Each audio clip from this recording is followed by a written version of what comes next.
people are more honest at night. It's true. If you look at it, people are more honest at night, and I don't know why. They said no good thing happens after 12. But that is when you will hear the real information, the things that people can't say during the day. Let them hear me. It's always fun at night. Yeah, always fun at night. Yeah. They will do all this Friday night. Yeah, that Friday then there are all the hookup shows too. That people are looking to meet somebody. They'll be like, do you want to tell Chine do that? You know the one that called the last minute or not long ago. Do you want to tell them? Give Chine do my number. Yes. All those hookup shows. Yay! They say call in. Hey, I'm looking for somebody at this age. He must be walking. Yeah. He must be tall. He must be. I heard the last person's voice. Can you know who he is? And it's true. They do that a lot. No, they do that a lot. You know, people have found love on radio. Right now, if we look at streaming, streaming also involves data. and even way more. Way more data. Yeah. And Nigeria as a country, we know that the amount of people that are internet savvy, if you look at it, are in comparison with the amount of people who are not. And the internet savvy people are not the people that have the money. One of our problems in Nigeria is also the monopolistic mindset that we have. That's why I say somebody will come and scatter it. There's an old boys club that is keeping profit. It's the old boys club that is holding everything like this. The old boys club is watching out for who come and scatter, but somebody will scatter it. No, definitely, it will definitely get there. It will get there. You know, that will change the landscape. A whole lot of things. Yeah. It will change a whole lot of things. So far, if you go on the streets now and talk to the average Nigerian about the removal of subsidy, what is his take? Everybody would say the government is wicked.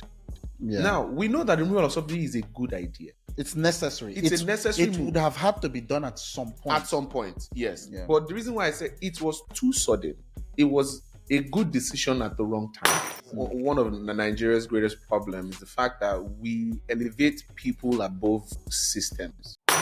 We don't here in our country. We like to drag processes so that it looks like we are doing something. Oh yes, now the busy person walking up and down. They walk, they are busy. Yeah. It's the same thing that we have in our government parastatals, civil servants, civil service organizations. You will see like 20 people doing a job that 2 people can do. When you look at the sectors, where would you say are the major priorities that would speed up the process of progress? I think IT. You think technology? Technology is the thing with technology is it needs a lot of foundation. Yes. So it is intentional. We have the ability to move, but the people who are holding us back, the ones holding the pillar of this country, you cannot move. So if technology is right, trust me, a lot of things will change. If we get technology right, transparency, all this one that they will say, so somebody is a snake swallow money enter one thing. Are we joking?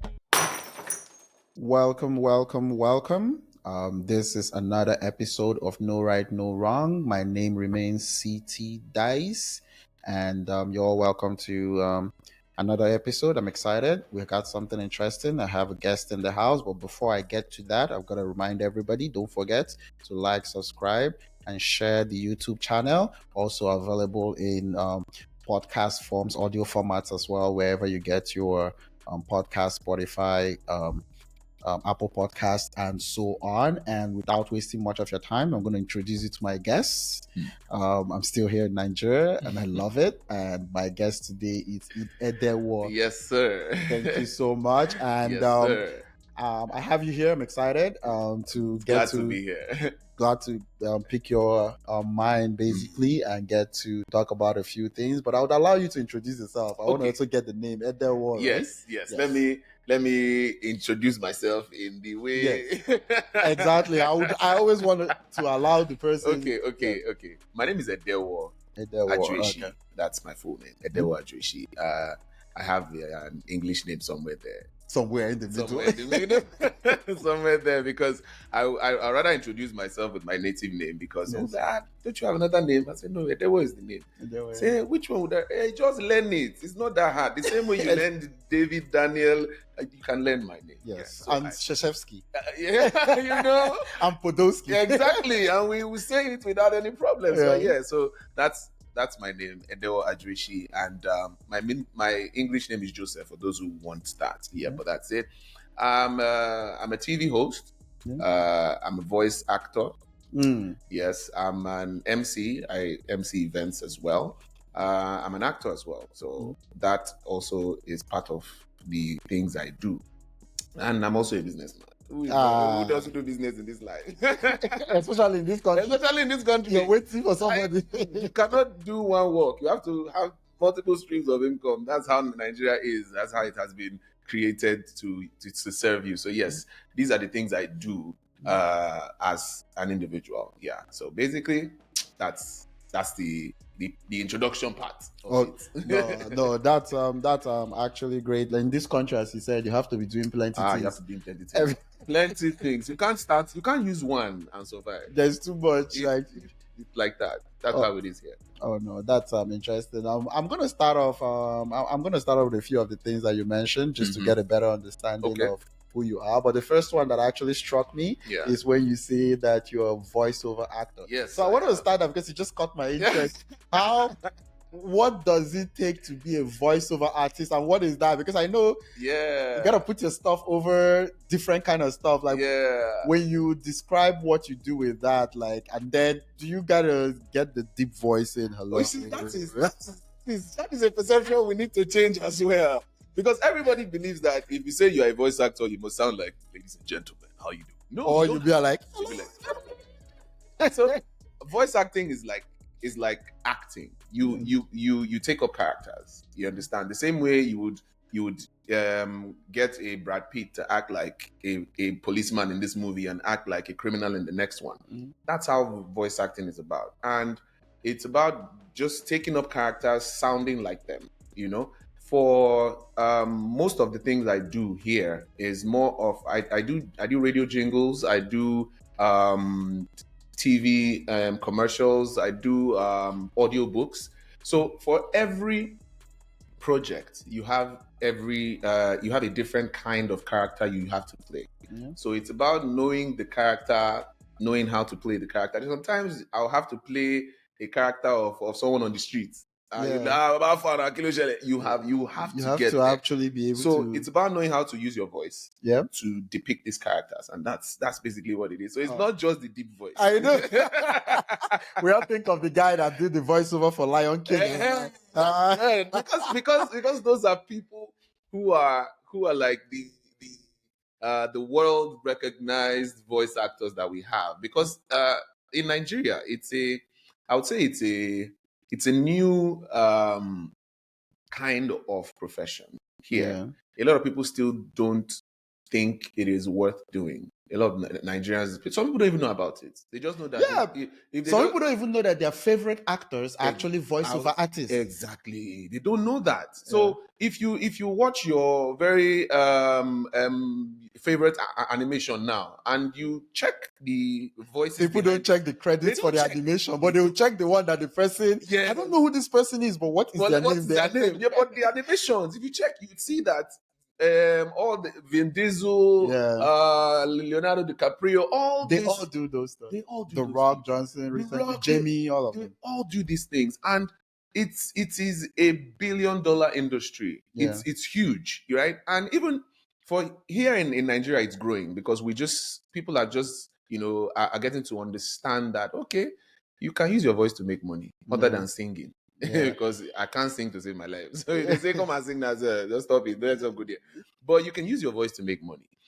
A lot of time, people listen to radio and you hear radio commercials, you hear radio jingles. These are people who just go into a studio, they read a script, record it, and put it to you. But that is work.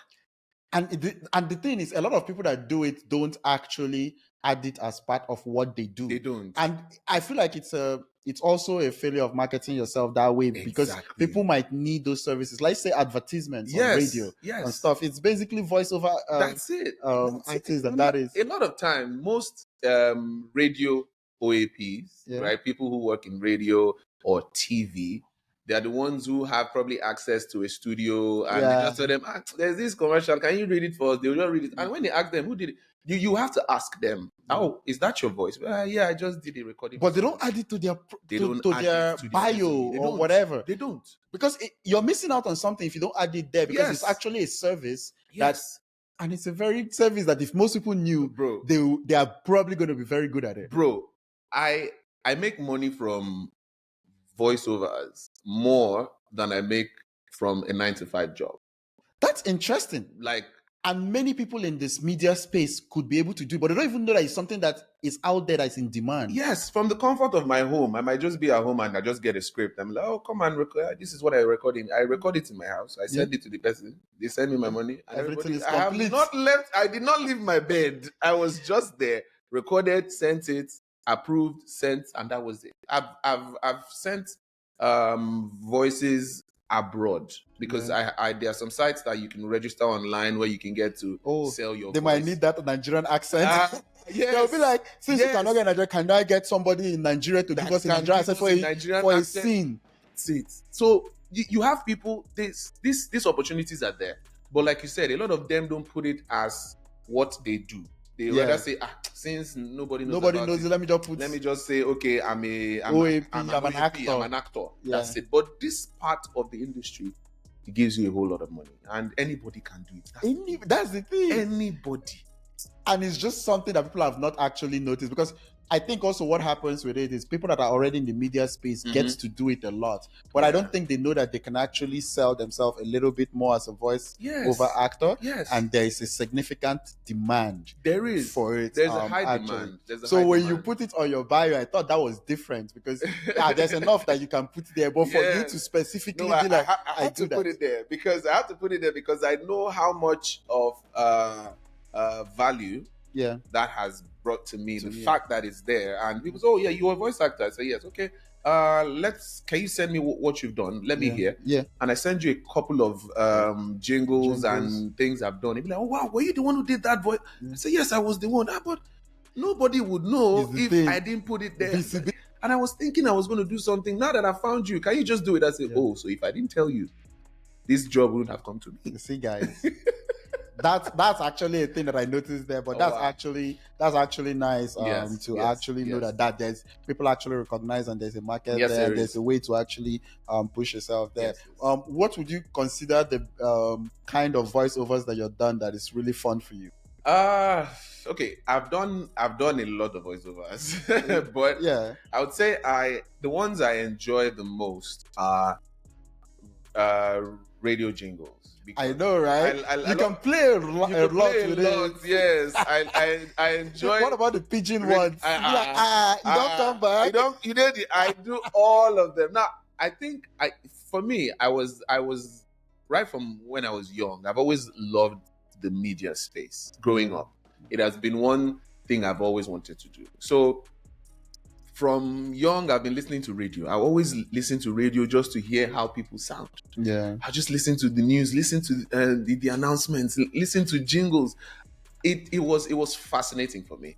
Then on TV as well. So when I got into the media space and I realized that, okay, they said, and I said, who are these people that record these things? They said sometimes they just bring the script to the radio station. They say they need someone to record it, and this person will just record it. I said, okay, please, when a script comes, let me know so that I can try it. And that's how, when I started off with the first script, it sounded a bit, because that was the first time. I'm like, but okay, I can do it again. And I tried it again. And the next time I did it, and it was played, I was driving home and I heard my voice on the radio. I'm like, oh yeah. So this is how it sounds like, right? And you can play with the voices and all that. You can create. It's usually very. It's wide enough. If you're doing radio jingles, there are different dimensions you can play in. You can be the boss that's giving the instruction in the jingle. You can be the guy that is, like Oga, the Madam. madam. You can be that person. You can play various characters. So for me, the radio jingle is always the best bet for me because I enjoy doing radio jingles. It's fun. It's fun for me. Oh yeah, that really caught my attention. I think that's actually cool. But I also think I know people do it, but I don't think many people wanna usually put it as a part of their bio and stuff. But I thought that was really cool. They don't know that it's in demand. It's something. It's high demand. They don't know it's high demand. No, it is high demand. It is high demand. Yes. And I can appreciate the work that goes into that as well. It's a lot. It's a lot. It's a work to be creative. It's a competitive space as well. And stuff the funny thing is that a lot of people don't know that, like I said earlier, anybody can be a voice actor. Yeah. The truth is, anybody can, because for every script, you definitely offer some script. You can get scripts that they will need your voice. Yeah. You understand? They okay, this person is at this age grade, age range. We want someone like a child's voice, adult voice, a male voice, female, soft tone, really deep tone. True. So everybody has a part to play if you really believe that you can do it. It's just to know how to read, bring the character to life, and know what they want to achieve. So most times yesterday I was talking to somebody about he sent me a message and was like, hey, hi, there was what's up? He said he follows me on Instagram and he's a voice actor. He wants to start the business. I said, okay, so what have you done? Let me hear. Because that's the first thing I need to know how you sound like. Before I can say, okay, you can sound, if you sound this way, it's best to build on this, because people with different texture of voices, there's some certain kind needed in different kind of spaces. In different spaces, exactly. So he sent me a voice he recorded, and I noticed that he's very good with the narration part of the business. People who can read biographies, people who can do if you need someone to read something in a movie where people, those kind of, he has like can narrate it and keep you interested in the story. Tell stories, exactly. So I told him that he should focus more on that because he has that naturally, so he should build on that. And he was like, okay, he thought he would have to learn how to do the radio jingle. I said, you can have a knowledge of it, but your strength, I can tell that you're comfortable here. So groom this part. When you've gotten to the point where you're comfortable with this, and you can say, okay, I want to try something else, because that's what I did. Yeah. I was comfortable with the radio jingles, and I said, okay, I can't stop here because it's wide. I said, let me try other parts of it. And I started to get information about it, learn online, listen to other people, and I grew it that way. So I told him the same thing. And he was like, okay, that he would do some recordings and he would send. I said, please, I'm here for you. Send it. Just send it. Let's build together. Yeah. You understand? So and a lot of and he was like, he wants to make money. I said, wait, calm down first. Let's first get the job. Let's get something going. Yes. If the product is good, the money will look for you. That's the thing. So if he's good, if he's ready, he would know. Because if the product is not good enough, nobody will buy now. So I told him, if they buy, they won't come back again. I always say that about like a product or the stuff, right? Or if you can get your first sale, but will people actually go back? The thing is, everybody values the money that goes out of their pocket. After one time that it goes, if they don't get the value for their money, they won't come back. And I always say this about when things start up new, that it's always important. And many people know this about trying to track longevity, right? Proof of concept and stuff like that. Yeah. It's because some things can actually do well initially, right? Yes. But maintaining and getting people to come back is when you realize that they enjoyed what they got. Yes. Right? It's when they actually come back to what you're doing. When they come back to what you're doing. So it's actually getting the product right. But that's interesting. So I'm going to go to your journey to understand your journey a little bit. I just went into the voiceover part. No, that got me excited. But also as your journey as a TV host and the other things, being in the media space. How did that come about for you? How long have you been doing this? Okay. I started my media journey in 2012. 2012. 2011, 2012. I joined an online radio station here in Lagos because I wanted to follow that dream of mine. So I Yeah. joined an online radio station. I interned there for a bit. Then I got staffed. Then I started working on like a full time with them. So it was online. When you say an online radio station, I want to Yes. get how that works. Okay. So basically, it doesn't have a dial. But No, it doesn't have a dial. frequency. It doesn't have frequency. You have to go And to search. a website. Oh, I've And seen those radio stations. those ones that yeah. have apps. You go on Apps. You websites. go on the Yeah, website those and then you ones. listen. Okay. Yeah, so Yeah. those ones don't have like the frequency. The frequency that you go dials that with. are Yeah. common. Yeah. So I joined that, started from there, and because in Nigeria then, well, it was 2012, 2011. Yes, it wasn't really. People were not really. People wouldn't want to spend their money on internet because you need internet. Because you need data, you need to pay for so it that. was It was more expensive. It Yeah. was more expensive.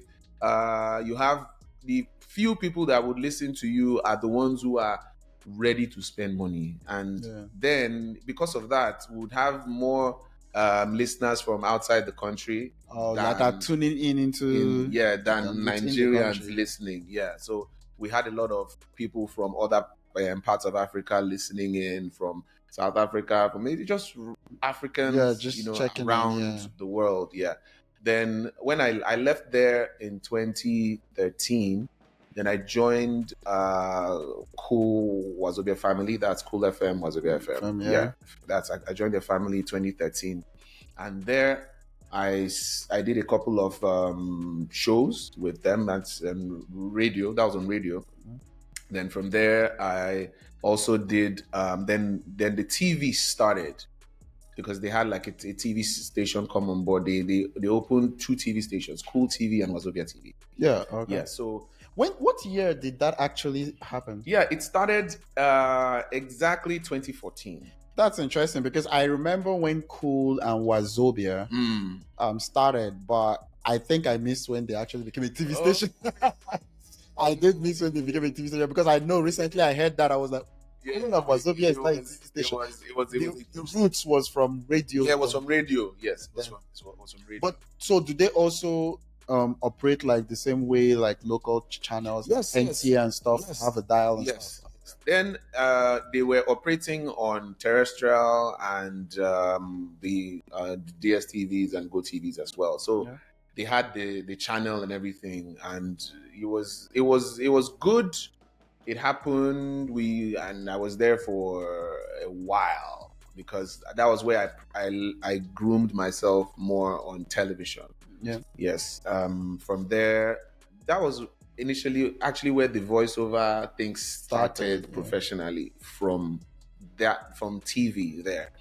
Then the process went on, and I was there for over 10 years, nine years thereabouts. Since about 14. Yes, I was there for a while, and I'm like, okay, cool. So that's my media journey. So that's basically how you got into media, and then got into. But you said something that you were there, so you've actually moved on. Yes, I moved recently.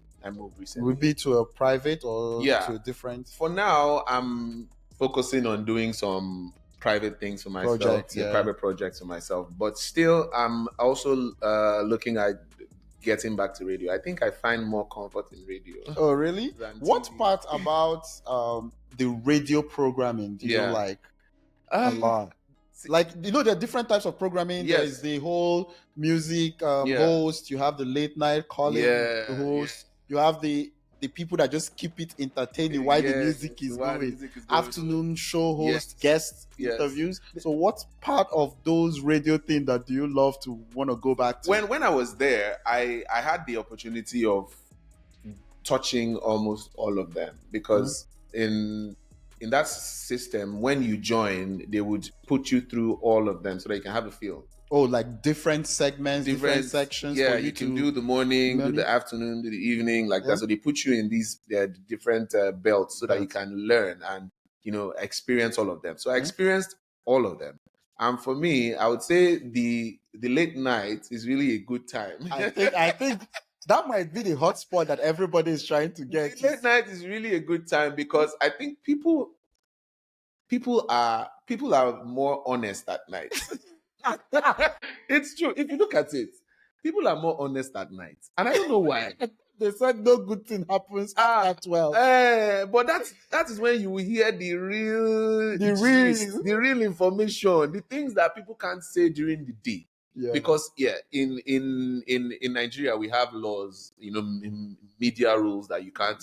There are some things you can't talk about during the day. There are some things you can't say on air during the day. So at night, everybody has from 10. So that's interesting. So that's why they have a whole lot of the more love shows at night. Yes. Come in and tell us something you would not say. Tell us it's because of some day rules. Yes. Oh, the kids gotta be put to bed. Yes.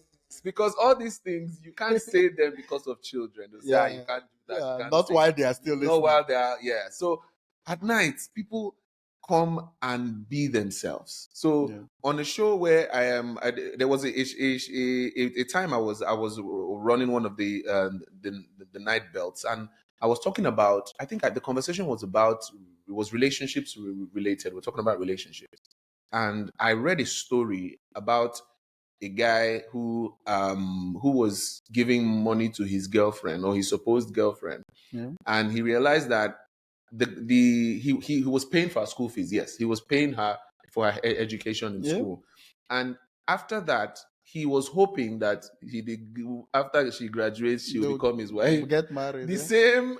Trust me, in my head, when I read this story, because he sent in the story, people send in stories. So he sent a story. I read it. I said, it's not a Nollywood movie. Yeah, but it's scripted.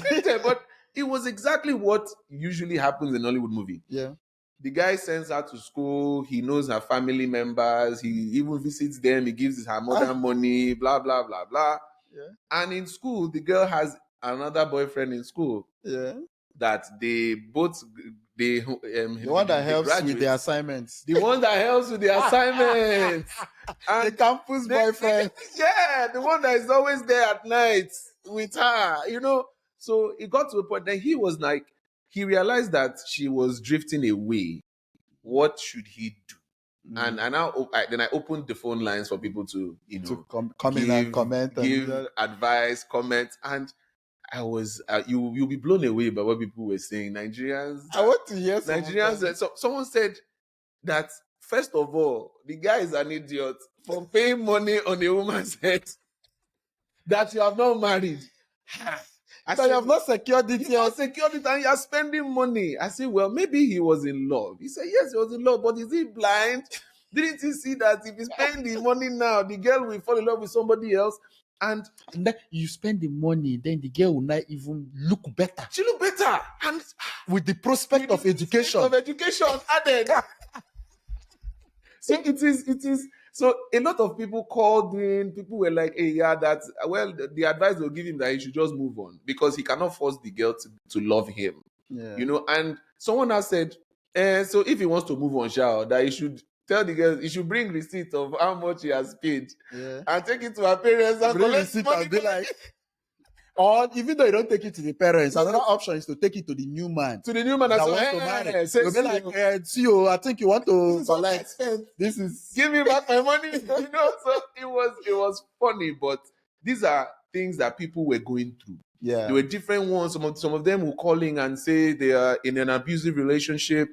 They don't know how to leave. That every time they break up, the guy will come back and beg. They will go back. I said, well, as it is, in a situation like this, the show was about calling with your issues. We open up the phone lines for other people to advise you. Yeah. So that you can see, so that you don't hold me and say. Are some people not just calling to catch cruise? Some people are calling to catch cruise, so that you will say, I was the one who said you should do it. So you get different opinions. Then you decide which one works for you as an individual. So some will tell you that, this girl who said she was in this abusive relationship and she couldn't leave. Then someone called in and said, if it was her, that she would block the guy, I'm like, wait, it's not that easy. It's not that easy. Because when it comes to things of the heart like this, you have to be careful about it because you don't know how far and how much. The thing is, at that stage for that guy, it's not, I don't even know if it's just things of the heart anymore. It's things of your sweat. The guy has spent... It's like your time, your energy, your money. It has passed the heart. The My body brother, now will not add. the body is The involved. body is in trouble. The His head and account brain is in trouble. account is in trouble. No balance to go back to. Has to go back to.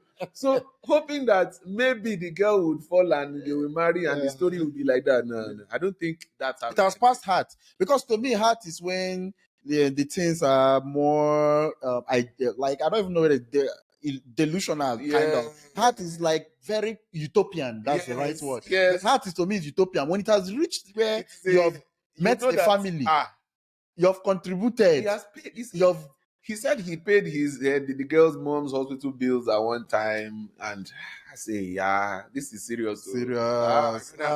For this girl when they university like this, you say, no, nothing will have to tell you. And he wasn't the educated person. I know, right? And you're like educating that person, be like, oh, that education is coming for me. Yes, he's not the educated guy, and I think the girl just went over with the other guy because they both graduated together. That one, his parents had money. I say, yeah, no. I don't those late night shows must be where all the best stories are. Trust me, that's why I would, if they give me the opportunity to do any show on radio, it has to be at night. It has to be at night. Because people, like I said, people are honest at night. I realized that over time because most of the shows on radio during the day, people are very cautious of what they say. They are very calculated. Everybody's trying to be position themselves in a certain way so that people don't judge you. Yeah. But at night, they tell you as it is. If the person is having a problem with his sex life, they'll call in and tell you that those late night shows I cannot do. It's not coming up. So why is it not coming up? What have you've been drinking too much sugar? But my own is that they are willing to get those conversations and whatever at night to kind of get solutions. But during the day, it's like stress. Nobody is thinking that one during the day, So it's usually very. I think a lot of people just want to talk. A lot of people want to talk. I think so. A lot of people, I think, feel unheard. Yes. And any platform that they can have for someone to hear them, they would come all out. They would come all out and actually kind of put it all in. Night shows, stop it. Night shows would have huge dedicated followers because they know that this is where after the day's hustle, I can come here and people are like, I must call it. People spend all night. Let me say this thing. Or even if they can't pick my call, I will send a message. They must read it. No, it's usually fun for me. I enjoyed the late night belt. It's usually fun for me. Yeah. It could also be that that's the time that a lot of people have a chance to actually like settle their minds down. Yes. Because during the day, how can you be dedicated? Work, things are calling you up, things are happening also, right? The stress of the country is happening. Exactly. So during the night, finally they can be like, the kids are in bed. Yeah. What do I want to say? Let me speak now. Let them hear me. It's always fun at night. Yeah. Always fun at night. Yeah, no, those must be where all the best stories. To the best of, when I also remember the best times I remember when Cool FM used to be, they would do all these Friday nights. Yeah, that Friday. Then there are all the hookup shows. Yeah. Too, that people are looking to meet somebody. They'll be like, do you want to tell Chine do that? You know the one that called the last minute or not long ago. Do you want to tell them? Give Chine do my number. Yes. All those hookup shows. Yay! They call in. I'm looking for somebody at this age. He must be walking. Yeah. He must be tall. He must be. Like, I heard the last person's voice. Can you know who he is? And it's true. They do that a lot. No, they do that a lot. A lot of people have found love on radio. I wouldn't be shocked. It was something people actually put their timers in and be like, I want to come check this out. It's intentional. They know that even if I try, maybe if I see. But I think another thing that encourages the radio one is the fact that they are physically anonymous. Yes, because you can't see who is. Because you can't see, so there's a little bit more boldness. Yes, for the shy people. All you know that is your voice they are hearing. Nobody sees you. Nobody, and if you call in, you have the choice of not saying your name. Oh yes, so you can leave as anonymous as anonymous. Let me just give you my information, or you can just drop a first name. Yeah. And that first name can be very generic name, so nobody will say it's you. John Doe. Nobody will say it's you. So a lot of people talk a lot on radio because they know that nobody sees them. Nobody sees them. Nobody sees them. In as much as it is, I think it's now did same things in radio, and I'm going to get to that. Yeah. Has also been transferred to new TV media. People still look for something similar Yes. and stuff like that. Yes. So going back to your whole media journey, Mhm. which is something I always like to do, is over since you started and Yeah. whatever, like what have you observed in like your space? What has Mm. been the evolution of your space, considering how technology has added added into up. it, streaming has added? Mhm. And I'm going to be specific in this one. Okay. Is as much I'm talking about the evolution of your space, how do you see also, as part of the question, the future of radio and TV relative to streaming? Because in the world generally, it's a big Mhm. topic. Yes, it is. It is a big topic, but is. in your opinion, you might want to put it more global or Yeah. just Nigeria specifically. Okay. Where do you think and how far out is this whole journey going out, and what will it require to get there? Okay, because of I would use Nigeria Yeah. as a case study because Yeah, this is sure. where we are right now. And if we look at it, remember what I said earlier when I started off at with the internet radio. Yeah. The issue was data, and there were not a lot of people coming online because of how expensive. because of expensive, internet service. So, and right now, if we look at streaming, streaming also involves data, and even way more, data. way more data. Yeah. And Nigeria, as a country, we know that the amount of people that are internet savvy, if you look at it, are in comparison with the amount of people who are not. And the internet savvy people are not the people that have the money. So we have over 200 million people in Nigeria. And according to some of the information that was carried out last year or early this year, the amount of people using the internet are not more than 25 to 30 million people. That would be how many percent? Because I saw a study that actually said not more than 20% of exactly, or 20 to 25% of Nigeria is connected to the internet. So in that case, there's a very small percentage that would also have access to it. Yes, small percentage. So imagine if the reason why I would say the traditional or conventional radio and TV would stay longer a bit is because of the access to affordable internet in Nigeria. Yeah. But because when people create content now, we don't just think of Nigeria.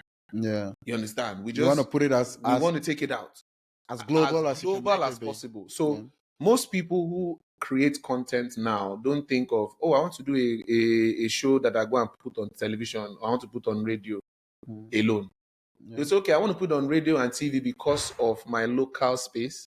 But my goal is global. So there's a possibility that I might not even want to put it on radio and TV because now, okay, for some time when I was working with the Voiceover family for some time, you see brands big companies that would rather before they would always have a yearly budget for the whole advertising process. Like marketing in general, they have a campaign. They have yearly budgets that, okay, we're putting on this radio station, this TV station, like that, constantly every year.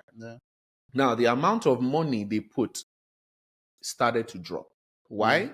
Because they realized that people were more on social media now.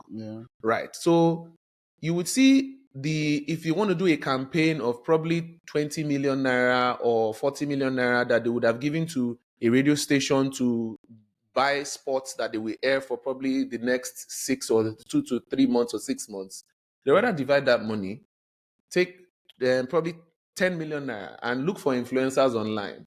It's not a big part of marketing now. That's all they need because it's about the numbers. Now you realize that people are online. Someone can have a following of probably 1 million people online on Instagram, on TikTok, on Twitter. Why would you? At least you know that this person can reach. If he has 1 million followers and he would post this thing, he might reach probably, if we look at 500,000 people, if you slash it into two. At least. Let's say 500,000 people could view it at some point. At some point, yes. At some point, the ones that will probably respond to it might be like a 50,000 or 20,000 or 10,000. But at least you know that you are going to get at least. And you can actually have a specific stat or data for how many people you could reach. Exactly. Compared to TV and radio. And what about the when you poll your numbers for TV and radio in Nigeria, are there like stats that actually help you? Yes. How many possible viewers? We have companies that actually do they go out and do the survey and bring you the information on how many people are watching you per time, per minute, per hour. So somebody actually does yes, that. Yes, they have that's that. Interesting, because that helps also with that whole gathering the information for the advertiser, right? Yeah, so that's why that company who handles that, they usually do that and send it to the advertising agencies. The advertising agencies see it and this is the TV station that everybody's watching now. This is the radio station people are looking at. So there's always the top shows. These are the shows that they're looking at. So this is where we put our adverts. Yeah. But like I said, because now we had the social media space also took out of that chunk of money that they spend on radio and TV. It is not as you don't make so much money as before.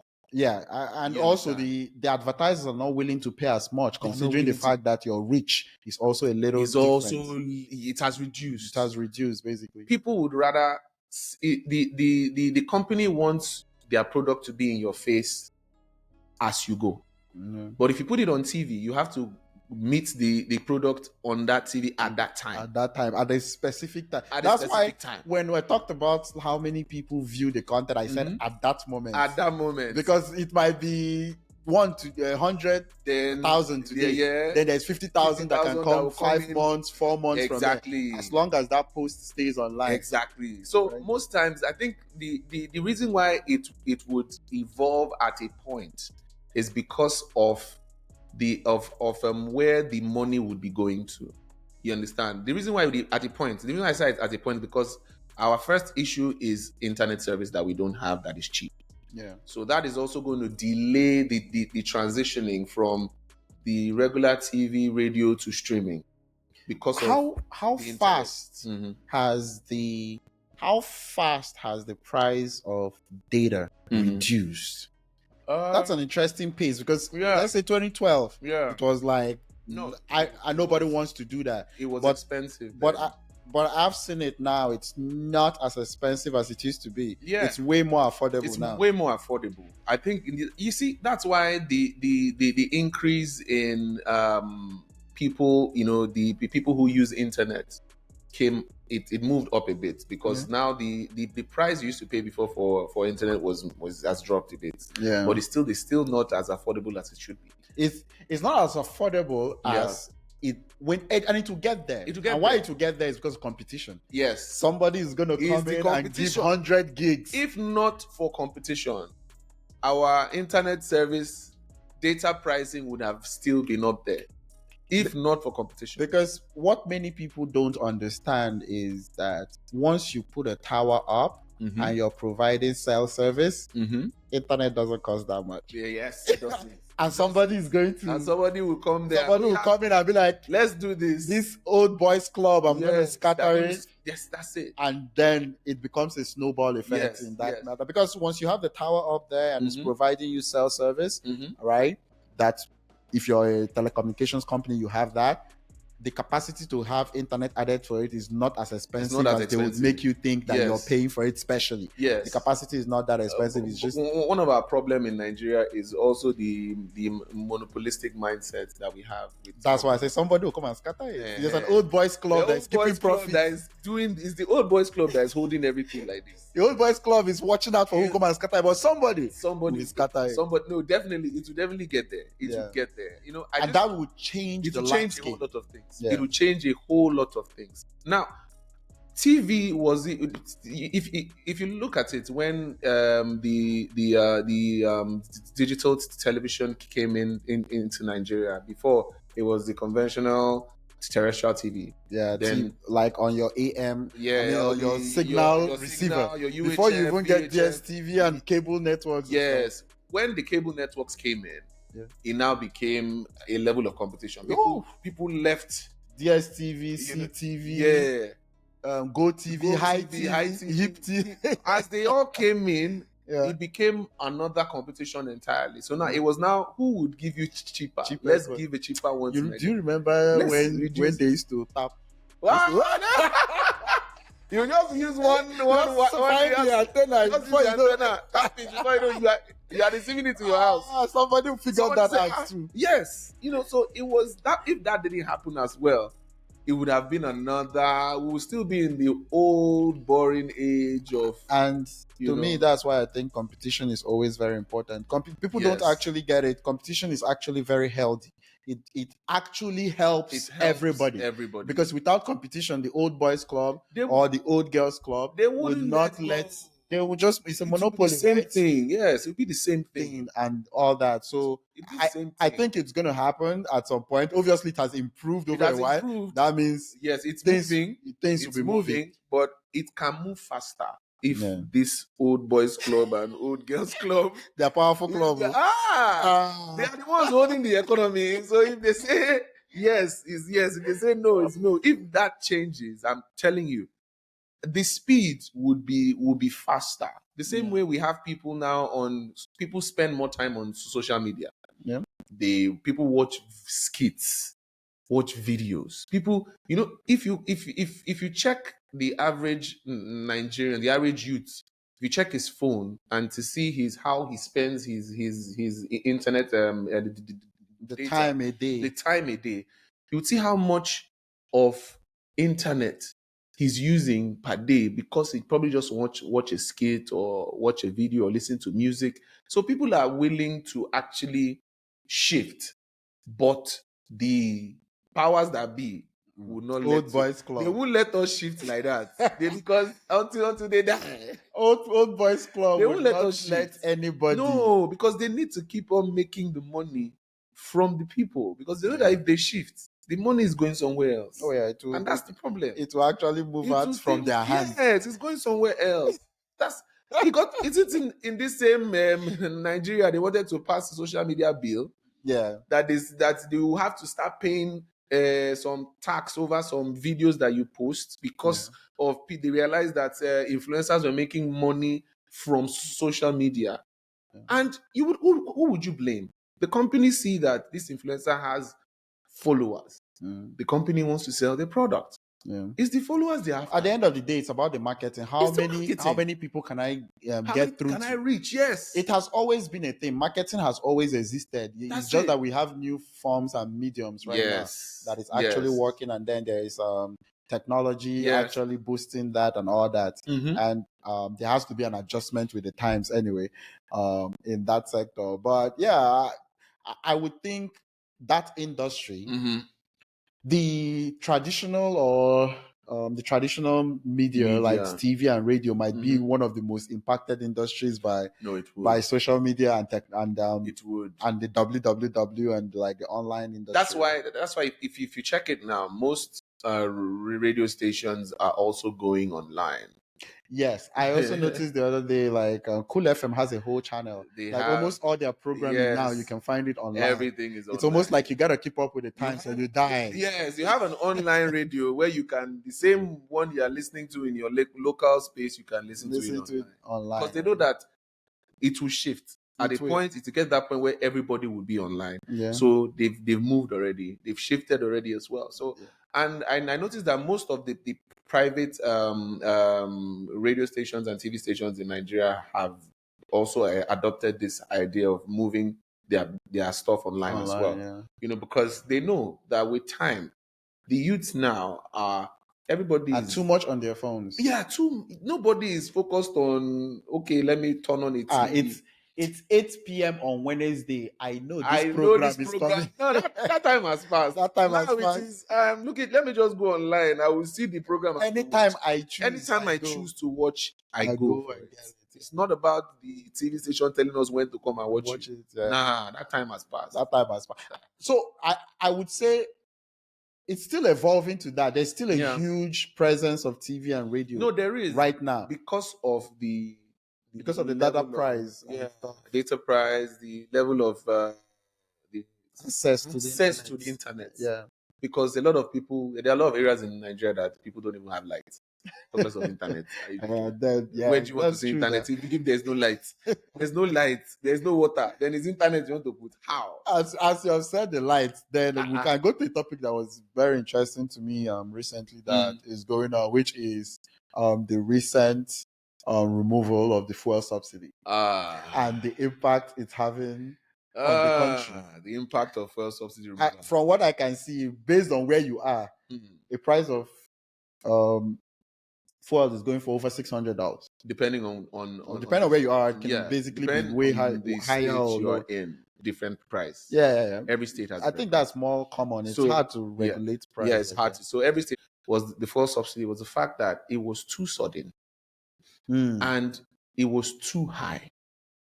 Fuel was 187 at that time, 187 thereabout, and the jump, it wasn't 2 times the price. It went 3 times, like 3-4 times the price. And this is a change that we know that in Nigeria, the fuel is the powerhouse of every That's business. the energy, yeah. It is the number one. Everything, fuel affects everything in Nigeria. It affects everything. Food prices, transportation, cost of living. Yeah. Just everything. You want to go and buy furniture. Fuel that we used to transport. Fuel, exactly. We'll bring it, we'll put fuel in the pickup that will bring it to your house. So everything is affected by that. And the issue with the removal was that, like I said, it was too sudden. If there is a plan and there were measures put in place to cushion the effect, Nigerians would not have been as agitated as we are, because people are still agitated. Yeah. It hasn't, we've not gotten used to it too. Yeah. Because every day now, if the price of the exchange in dollar to naira goes up, the price of fuel will go up. Yeah. Because that is how it is now. How much? So a lot of the fuel is still being imported, which means yes, the price we don't refine anything in Nigeria. Which hopefully Dangote refinery will still sell to Nigeria at international market price. Yes, that's actually accurate. It's just that the cost for the production of the refined oil. What we would say we are cutting cost on is the landing cost that we usually use to import it. Yes, the custom fees and all that. But the sale of the crude, of the fuel, the refined fuel to Nigeria will be sold back to us as the international price. Whatever per barrel. Whatever price it is, we'll still buy it from them like that. Yeah. But see, the only thing that will change our fuel price in Nigeria is if our refineries work. Our refineries are not working. We have 4 refineries that are dead. But this is the thing. Those 4 refineries are run by the government. They are government refineries. But that's the problem. Anything the government runs in this country, it's not working. It will not work. I'm not even saying it's not working. Whatever is run by the government, it will not work. You see, if you look at it, and the reason why they are still the ones in charge is because they know. Do you know that these refineries that are not working, people are still being paid as staffs of these refineries? I'm sure they have like a chief operating officer. Yeah, operation is going on. Operation is supposed to be happening. Operation is going on, but they are not refining anything. Product. But the operation is going to. They are paying people salaries. People are still collecting yearly allowances, but you're not doing anything. And these refineries have been there. Now, last year, there was they created a budget for one refinery to be refurbished. I think 1.5 billion or something like that. Yeah. Oh yeah, I remember that story. Yeah. Till today, for them to kind of get it operational. Till today, as we speak, that refinery is still not working. Government has done what government. The people that know where the money came from. Actually approved that one was Buhari government. Yeah. And it has gone. And we all know how change of government.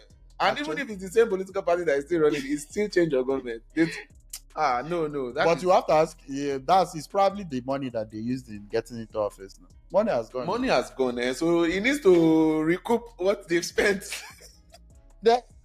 It's very expensive elections. Very expensive this election was quite expensive. Yeah, so they needed to make sure that money is where it's supposed to be. No, but so far, if you go on the streets now and talk to the average Nigerian about the removal of subsidy, what is his take? Everybody would say the government is wicked. Now, we know that the removal of subsidy is a good idea. It's necessary. It's a necessary It move. would have had to be done at some point. At some point, yes. But the reason why I said it was too sudden, it was a good decision at the wrong time. That's the thing. A good decision at the wrong time. Nigerians were not ready for it.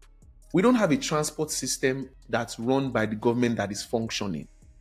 If you look at it, if you check Lagos, any state, in Lagos, you might find probably they say there's a BRT system, there's train system, all these things. How many are they actually? Is it subsidized? Are people actually benefiting from those? See, what happened in Lagos that was very expected that was before the election. There was during the campaign and everything. They slashed the prices of transportation for the BRT. So they know how to actually get it done when they need it done. It was half price. People were taking the buses. So now they took the fuel subsidy national, then they now did subsidy on transportation. After they did that, after election, they won election. A week after they won the election, the prices went back to 100%. Yeah, no, that's it's done. It's called election setup. They will be, and you know how the whole campaign goes. If you vote for us, this will continue. And actually, it was a week after. It was when the Lagos State governor was pronounced the winner of Lagos State. Everybody celebrated. A week after, the same BRT company that sent you we are back to normal because of the current situation of the country. Please have your full money. We change. Have your full money. And they said it's because of the current situation of the country. The fact that subsidy had been removed. So didn't we know that before? There's nobody that will tell you that he's happy that the subsidy was removed because of how the effect hits people. A lot of times, a lot of these things are actually things that are necessary, but taking more time to think about how to execute it has to also be important because I think it had to be done. Some people will be like, rip up the band-aid, but sometimes you can just rip it up small, gently. Make sure you blow it, gently without the fact that you know how many people this would affect and how it would affect people. There are ways you can handle it. The same way they removed the subsidy from but couldn't they diesel? But couldn't they have slowly removed this subsidy? Let's say they could have, instead of pulling the whole rug, at least in bits. Just be like, gradually. Next year we see these billions of dollars. We'll take off some billions. We'll not do it. Increases a little bit. We'll now go again. Be like until. So let's put it like a 5-year plan to remove the subsidy. Then people would slowly, grow into the fact that, okay, this is a process. We would start adjusting into it. But this subsidy removal was the day of inauguration. That's when it happened. I think the first, it wasn't up to 6 months after even announcement, like when it was like, sure, 6 months. We're taking it off. Bro, inauguration was when? They've been talking about it in Buhari's tenure. Yes, they knew that they were going to remove this subsidy. They said they were going to remove it, but Buhari couldn't remove it because they said there were some cabals that were running this in that blah, blah, blah, blah, blah, blah. So we all knew most of the presidential candidates that came on, they also campaigned with the fact that they were going to remove the subsidy because there were a certain amount of people think most that Nigerians were benefiting agreed from it. Yes, the subsidy had to go. Yes, it was just how it went because they said there are people who were benefiting from this subsidy. Some group of people that owned probably oil wells and all those things that the ones benefiting. It's okay, cool. Let's remove it. But the way it was removed is the problem. You are taking off subsidy and telling Nigerians to just endure. To just manage. Just don't worry. It will be over soon. Won't help you to figure out your life. Yeah, just find a way. We've removed it. Just go. Find a way. It's this same government that after they remove subsidy, After they now increase the salaries of the political of the holder. political hold, which is interesting. If you're going to take out subsidies, It should affect everybody. especially in a country where the opportunities to work is not there, Yes. that's a very difficult thing, because Yes. the whole thing is, if you are going to take out the subsidy, let Mhm. that money go back into the country where Yes. people can actually get jobs that they can afford Yes. the new standard of living. Yes. And that's where a whole plan could have been done. You take out billions, you use it and put back, Put it back. and show how many jobs that you have Yes. created with Put it. it back. The second year, you take out billions, Put it and back. put it back, and Yes. then you're able to create jobs that people Yes. get more money in, or like Mhm. infrastructure and Mhm. stuff like that. Mhm. Even though it's infrastructure that helps generally in the Yeah. economy. Yeah. But when you pull it off the rug, like when you take everything off the way you did, And you're not putting anything. and you're not put, even though you put back, people will suffer People will suffer. till those things you put back getting. Exactly. And they'll And tell that's you inconsiderate of the people that will of the suffer people that will till suffer. till the so-called benefits of it start showing up. Because we are in a country like Nigeria, people don't expect that so-called benefits to ever arrive, because They were stealing Nigerians are traumatized. before in the oil. They'll find a new way They'll to take find the a new subsidy way. money. See, the average Nigerian is traumatized. There's nothing the government will tell you that you say, yes, this thing we government. I agree. They will do it. Work, they will do it. The average Nigerian is, see, people are depressed. They don't know. See, there are people who are walking the streets smiling, but they are walking in depression. Are they actually smiling? On this Lagos street? Some people are just walking and they are, see, because the government has promised and failed a whole lot of times, not just once, not twice. They will approve, we want to create jobs. See what happened in 2020, COVID. Yeah. Palliatives. Because that warehouse is full of palliatives. That was the easiest way to get the trust of the people. Yeah. Palliatives. COVID-19, people were at home. Okay, other countries were giving people things. We're sending money to people's accounts. We're doing all this just to make people happy. Get to at least through get them through the process. In Nigeria, the local government chairman or the councillor, they will give them in their house is warehouse. Some of the height of it, that someone he printed his face on it to go and give a souvenir. To give a souvenir on his birthday. I remember that whole thing on her birthday. Took palliatives, printed your name on it, and shared you it want out. To share so that you want to help the people, like it is from your own. See, you see, kept it for months. Some of them, the warehouses, the goods got spoilt because because they couldn't find a way to actually help people. They didn't want to. It's not like they couldn't. They did not want to. Yeah, no, they could, obviously. People had to even break into warehouses to find rice, gari, beans. I'm like, so these things, we collected all these things from United Nations now. And UN gave money. All these world organizations, they gave money to Nigeria, to Africa.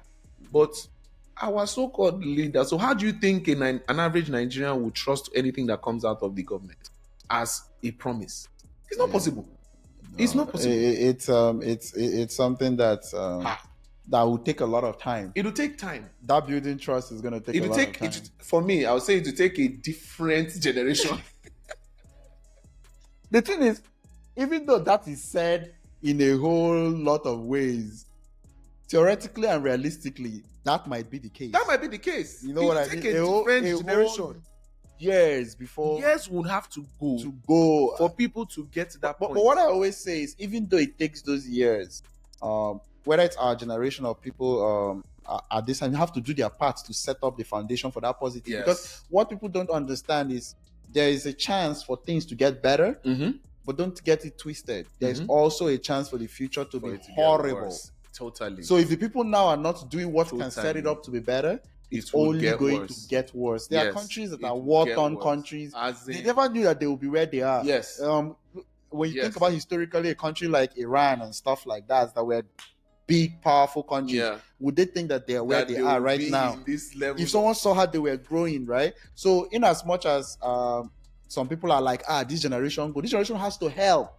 The next generation to be better, or we can actually destroy what the next generation gets. So it's almost like, in as much as it's hard to fix it immediately, positive foundations have to be set up for even hopefully the children to actually enjoy it, or you set bad foundations that actually I think one of Nigeria's greatest problems is the fact that we elevate people above systems. We don't create systems. We just create people. Like, if anything, like now we have a president, and people die. People are not sustainable. People are not always there. They don't. But systems can live a little longer. Live beyond people. But we rather create people than create systems. So it's a problem for us. Yeah. If whoever is there now is the person we follow, it's not about the system that is there that is working. No, that's why when they tell people that go into politics and change the system, they say no, I can't change the system because the people that are in that system, the people who created that system are still there, and they want to keep the system there. And don't forget, if they created the system that way, that is how they believe the system should be running. Maybe it's benefiting them. Then it's benefiting them. So it is a problem with us. If, like you said, if this next generation, or we, the generation that is now, if we cannot create a system that can serve the next generation, forget it. Even if nothing will change, nothing will get worse. It will get in as much as we're optimistic, it's the people have to actually work to create that future optimism, or it's gonna be just downhill all the way. We don't know what the future is, but if you're able to do your own part, maybe the future becomes bright, or it becomes really dark. You don't know what direction that is. So you can always talk about, but the fuel subsidy thing, I just think it's something about execution, right? It's about how it's executed and stuff like that. It was just too sudden. Very sudden, not planned out probably. And they just feel Nigerians will survive. Till today, it's still the same thing they're saying now. Just for a short time. Our short time in Nigeria is 8 years. Can there be 8 years of no? That is good things. Like a short time of good. Short time is 8 years. That administration. Political short time is 8 years. Let's see. It's not 4. Is it 4? 4 doesn't work in Nigeria anymore. When you enter, they say your first tenure. They are already telling you this is your first tenure. Is preparation. Let me see what the other person did, trying to fix it. Then in the next tenure, I will start to do what I came to do. And it's something. It's an opinion I have about elections that is interesting. Because of how short the timeline is in elections, it's like before you even sit down on the chair, another election is coming up. And we all know the process for an election. Time to gather money. But wait, is 4 years really short? If you look at it. It's 4 depending on how much work needs to be done. You see, 4 years can be short. But I feel that they have made us think that it's too small. You think so? I believe so. Like, for me, I would want to look on what level, because you now look at it before they will do the next budget. 1 year has already gone. See, look at this. Here in our country, we like to drag processes so that it looks like we are doing something. Oh yes, now the busy person walking up and down. They work, you're busy. Yeah. It's the same thing that we have in our government parastatals, civil servants, civil service organizations. You see like 20 people doing a job that 2 people can do, or 20 people doing a job that a laptop can do. So it's the same way I see the way we run government. We want to make you feel that we're busy, we're doing this one, we're doing that one. It takes time before approvals. It's lack of efficiency. Approvals for contracts, or you want to build road, you need an approval. Do you know how many months it will take you? Something that can take 1 month, 5 meetings. My brother, 1 month, 5 meetings, life 5 conversations. Made easy. Okay, bring all the documents you need to bring. The person who will look at it, all the candidates. How many companies? 5 of you. 5. Oh yeah, come. Do your pitch. 5 meetings. Do your pitch. 5 meetings. Bro, but no, they won't do that, because the person who is supposed to sit down with these companies would have an assistant to an assistant, another assistant, before you get to the person. Before you get to the orga that is going to have a conversation with you to approve, you have to pass like 20 people. And that's like 10 months. 10 months. Time wasted. Something that you could do in 2 months, you do it in 2 years. And then the person would be like, we have to do due process properly. But see, that's why I tell you that I think we intentionally make it look like it's short, so that we can say, we are doing so much, we're spending, so that I can justify how much we spend. I'm spending 20 billion naira to do a road of 2 kilometers. They'll say, why? It's this road. Look at how hard Look at how hard we have to grade it. We have to we have to import this from China. We do this, my brother. And before we get approval from China, the person will go, we come back, we go again, we come back. Bros. Because you want to just justify the 20 billion. And the time you're wasting in getting the job done, so that the next administration will come and then you will stop the job. You will say, it did not finish. It's not my fault. We've changed the administration. Yeah. No, that's interesting with the country. So that gets me to another point, right? Because one thing that is interesting for me is also maybe a little bit about talking about solutions, right? Mm-hmm. When we look at the country, like Nigeria, as we just talked about, in my opinion, there are many sectors. There are many things that we're not up to speed or up to par in. When you look at the sectors, where would you say are the major priorities that would speed up the process of progress? I think IT. You think technology? Technology is the thing with technology is it needs a lot of foundation. Yes, but with the amount of would I say money we have in this country, we can speed up that process if we really want to invest in technology. Yeah. Remember the example I gave now. A job that technology can help you achieve in 2 months. And that gets whatever that is supposed to help with, it speeds up. Yes, it increases, it's faster. If we agree that, okay, the whole idea of computers will take over jobs and people become jobless, they won't have jobs. You see that? Somebody will operate the computers. Somebody will operate these computers. That is the mindset that they've sold again to the Nigerians as well. If you enter, I don't know if you've gone to probably a government parastatal before to see how things are run there. I think for me, things are run in slow motion there intentionally. You see people just lounging, playing game. They will put their heads down. The one I observed that is key to me is that they don't even look at you when talking to you. They don't. What is their own with you? You'll be standing there. They'll be like, your document. Your document, please. I'm like, are you talking to me? Like, your document. I'm like, like you don't look around. You're like, I must not be the person this person is talking to. Wild. So I feel that technology would help us move faster, and but our basic problem is also energy, electricity. Yeah, that's also one. In my opinion, that can also be attributed to technology, right? Yes. If you're building a dam, whatever solution, renewable energy, that comes with a lot of. So the technology is a major thing that we need to invest in, but I think because of our mindset of how we are used to things or how we used to do it, like let's just stick to what we know. That's what's usually keeping us in a spot where we are. Nigerians are usually scared to try something new, or they always revolt when it's something different. That I think it's a human thing. You have to get to a place where you're very open-minded to want to deal with change. Because change comes with the possibility of disaster and the possibility of great things. Yes. So for so many people, they are like, I don't want to know what disaster looks like. Let me just stay where I am. Let me just stay where I am. The one I'm doing that I'm used to. Exactly. But I think if the technology is sold in a positive light, we see it how it's happening. It's working for other countries. There's example everywhere.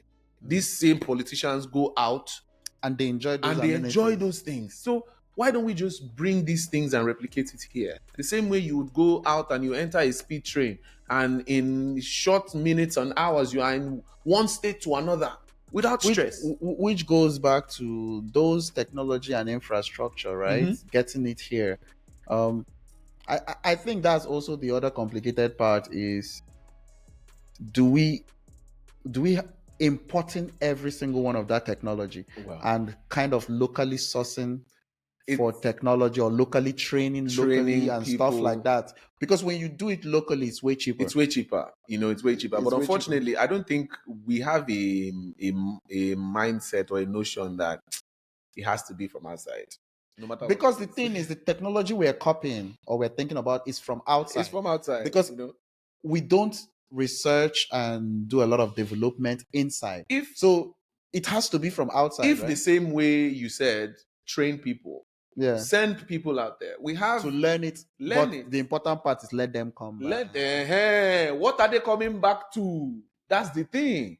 We have that's a thing. But even though you send them with those resources, will they come? What? No, see, if you have a good reason to come back, and they tell you we're sending you abroad to learn about this thing. When you come back, but if the resources of the country is being used, do you need a good reason to come back? That's why you were sent there, to come back to the country and use what you have learned and your resources to come back. Well, but because we are not here, even if you go and come back, the environment is not even. Well, it's the environment that took you there. Go and come back. If you're not going to come back, no going. Are you sure the environment is ready for you to come back? That's why the going is not happening. Aha. But I feel that the government can find a way to probably, back then where we had companies come into Nigeria to establish, big major companies. We had Volkswagen.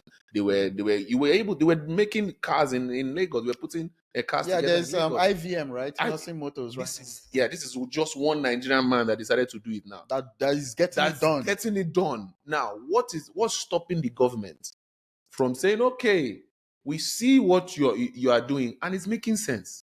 Can we invest into this as well? Can we put a good environment where we can produce more, and we'll produce in a level where we don't just consume it in Nigeria, we can start exporting the cars. But that's when your economy starts booming, is when you can export stuff. And unfortunately, we are not ready to do that. The things we export or we smuggle, what do we even smuggle out of Nigeria. Do we even export that? Apart from oil, unrefined oil. Do you know that there are people who are exporting gold? Well, they are smuggling gold. It's not through legal channels. It's not legal, but do you know how much they make from gold from Nigeria?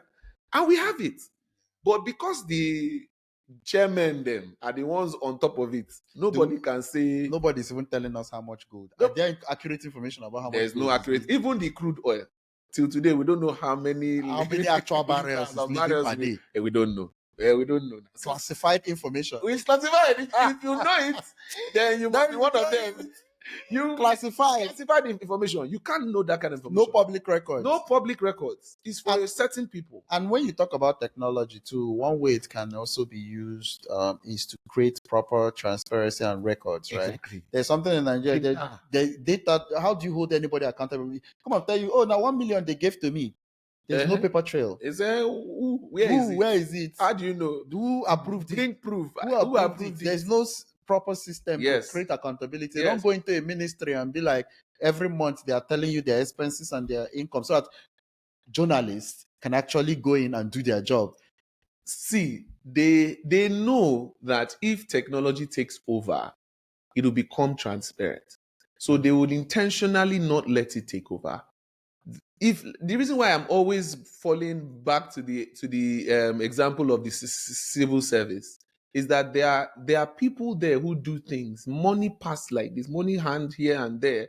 Okay, now if you want to probably do an international passport, you want to renew your passport or something, you would go to the office and you have to meet somebody.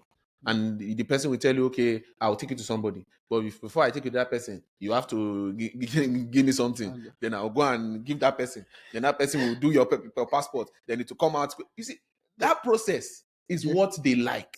They enjoy it because there are hands. They are benefiting from it. They enjoy it. Now, the former Minister of Interior said, okay, they were not going to do passports that way anymore. That they should do passports online. So that if you want to register for your passport, just go to their website, pay your money. You would book when you want to come for your capture. You go there, they do it, and in 1 or 2 months you receive your passport. They got angry. But that's my point now. We always talk government, but government is all of us. Yes, now when the international passport government got angry. When they saw it that this is what's happening now, that people, so that money that people were paying to do international passport of like 150,000, 200,000, they cut it down to 25K. Now they wanted to frustrate that system. Do you know what they did? Every time you go online to want to register for your passport by yourself, server is down. Yeah. Then the IT people. Then the IT people say, then glitches. The glitches will happen. Server is down. And if you're somebody who is in a hurry, you will now fall back to calling Manual. somebody and say, Manual. help me, pay your 150,000. So it is intentional. We have the ability to move, but the people who are holding us back are the ones holding the pillar of this country. You cannot move. So if technology is right, trust me, a lot of things will change. If we get technology right, transparency, all this one that they will say, so somebody is a snake swallow money enter one thing. Are we joking?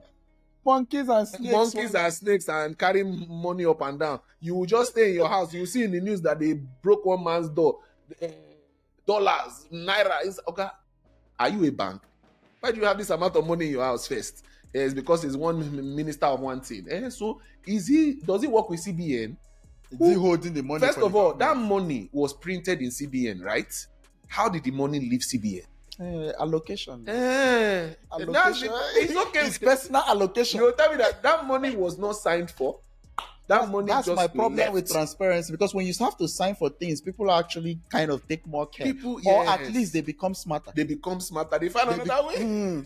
They go into money laundering and all that. But now at least it takes more work. It's not as easy as just carrying it and leaving. Just putting it inside the 2 Ghana must go and then enter your boot and go. And you're already on your way. It's absolutely crazy. Nigerian talk, it will not even end. But really, what you said, IT is very important. The only thing I think about technology is that the foundations that make the technology work has a lot of pillars. So technology, in my opinion, would be a broad way to say improve the education, which is kind of locally sourced how that technology is going to be run, maintained too, as well. There's education there to it. There's infrastructure, all right. With it, technology also needs to be secure. You can't have towers or whatever the case might be, and people go and destroy it and vandalize it. So security will come into it, and definitely. So I think technology kind of has those foundations that need to be covered, that has to be set up for it to actually work properly. If those things are lacking in the foundation, like as you said, you can set it up the first day and then it's vandalized, or you can set it up and then suddenly there's no one to properly or trained to manage it, or it's too expensive to manage it. Let's say you want to bring in whatever you call expatriates, right? And then it's too expensive to manage it and stuff like that. So technology would solve a lot of things, because I think one big area it's going to also impact is accountability and ability to track things, whether it's investigation, whether it is journalism, whether it is your average man can look at something and be like, what is happening? And then because people actually care about how they view them when they can't bullshit their way around an explanation, right? So technology will really give a frontier or a way that a lot of those things is really a broad. One of our other major issues in Nigeria is our educational system. Education. Yeah, that's why I said it comes right. Technology needs good education. Our educational system is a problem. It's a big. And when you talk about education, I think we also have to start exploring local education in terms of, in a more broad sense, local research.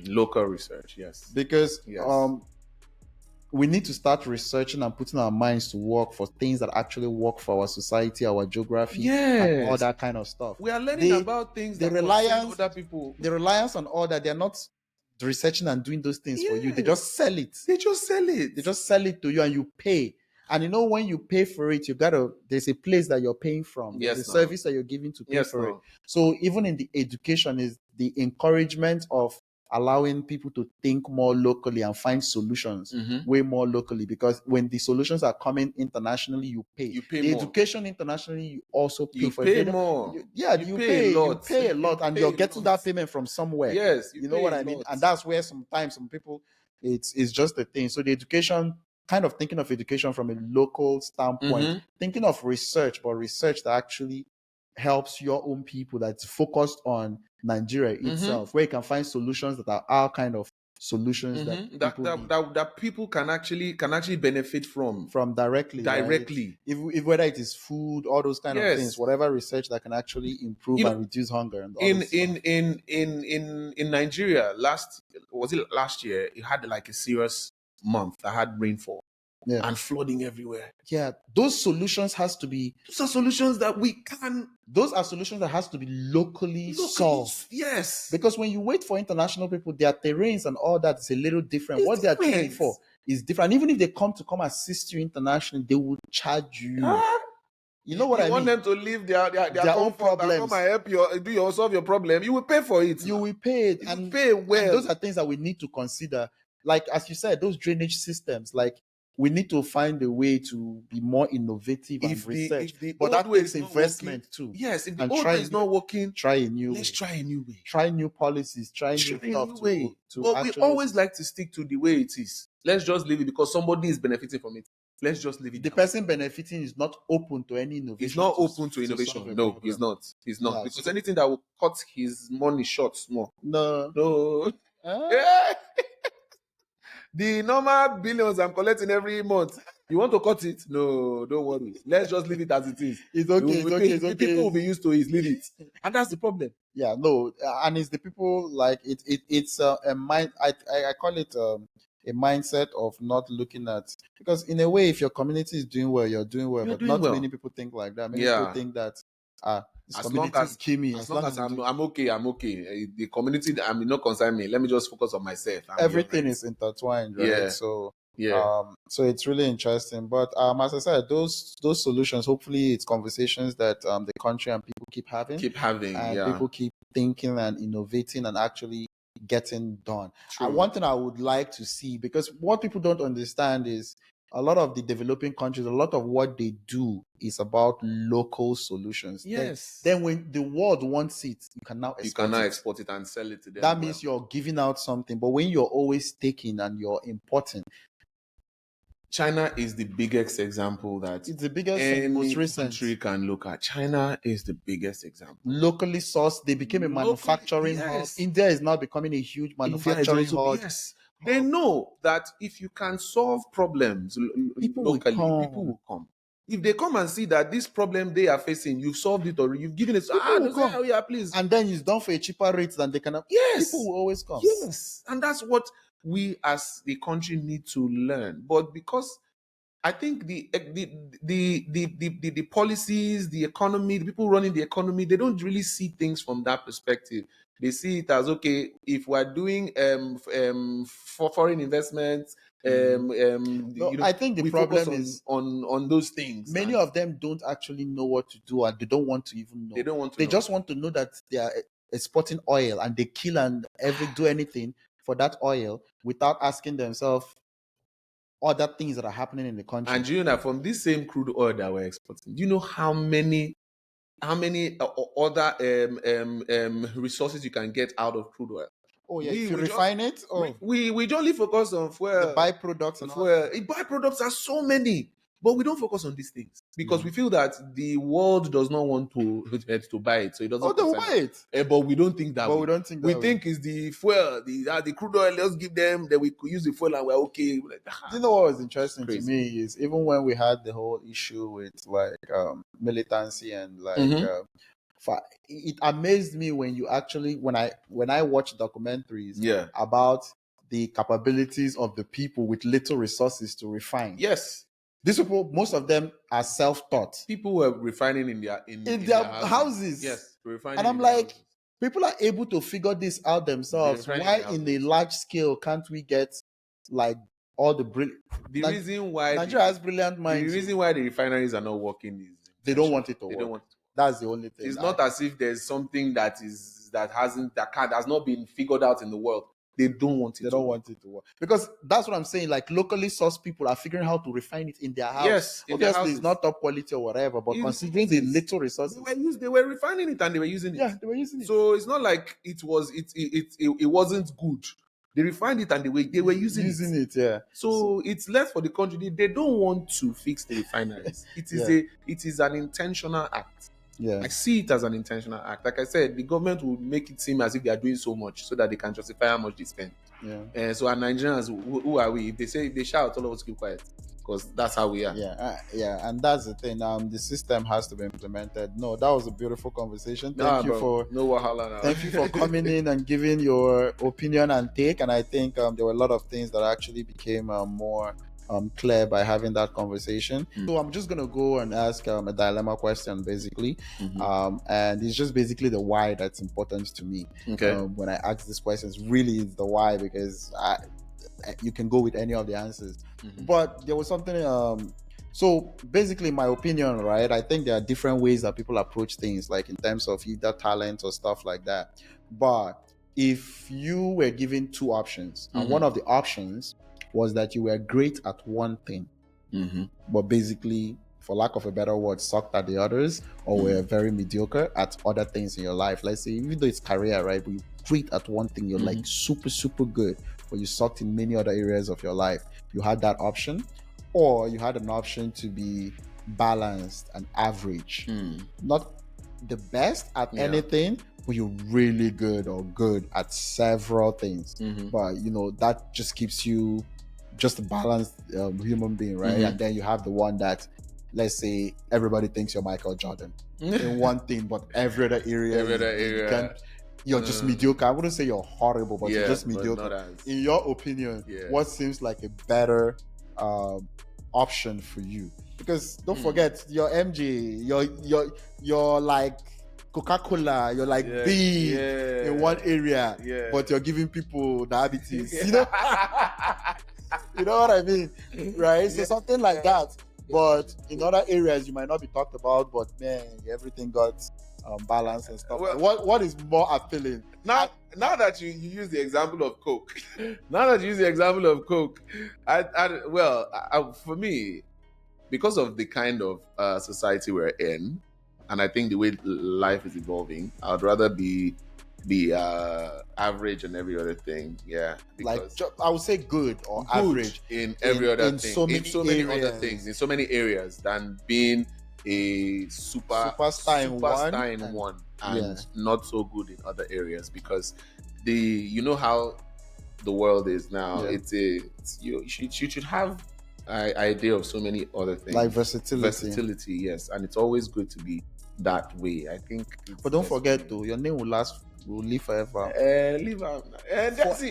Forever. Legacy forever. Look at us now. We're talking about Gandhi. Jesus has lived 3 generations. Yes. You know what I mean? It's like good. 2,000 years later, the name is still there. I understand. we don't know who those very good people are. I understand. But I would rather be good than just Alexander the Great. You see, but you know that all these people you are mentioning now, you were for a lack of a better word, I would say you were conditioned to know about them. But that's the great, right? Some of those men were just like, we don't know how balanced their lives were, or how happy or whatever the case was. No, but what we know for a fact, that one thing they did, is that there is something that they were great at. Gandhi, Prophet Muhammad, people that have left religions behind, people that have left theories, Mandela, thank you. You know what I mean? Like, has left so many things, right? Like Malcolm X, so many of these guys, right, that have left those kind of things behind. But would you add Hitler to that list? Yes, I would add Hitler to that. I know many people who don't want to hear that. They don't want to add it to the list, but for good or for bad. For good or for bad, yes. The name lives for forever, right? Yeah. And then there's the other part, like you march on, you were versatile. I wanted to say some names like Aristotle, Socrates, but no, those ones have been the great ones. So those are examples of the great ones. We'll remember the Wright brothers for aeroplanes or whatever. They might not even be the real people that started it, but we'll remember their names. Remember that their names were on that. Yes. Yeah, but I think it's always very interesting, right? You look at that and you're like, oh, those people were known for one great thing. Tesla, men like that, all those kind of stuff. And then you have the people that obviously maybe didn't conquer 15 nations, but maybe we're using a king's example, maybe conquered 1, 2.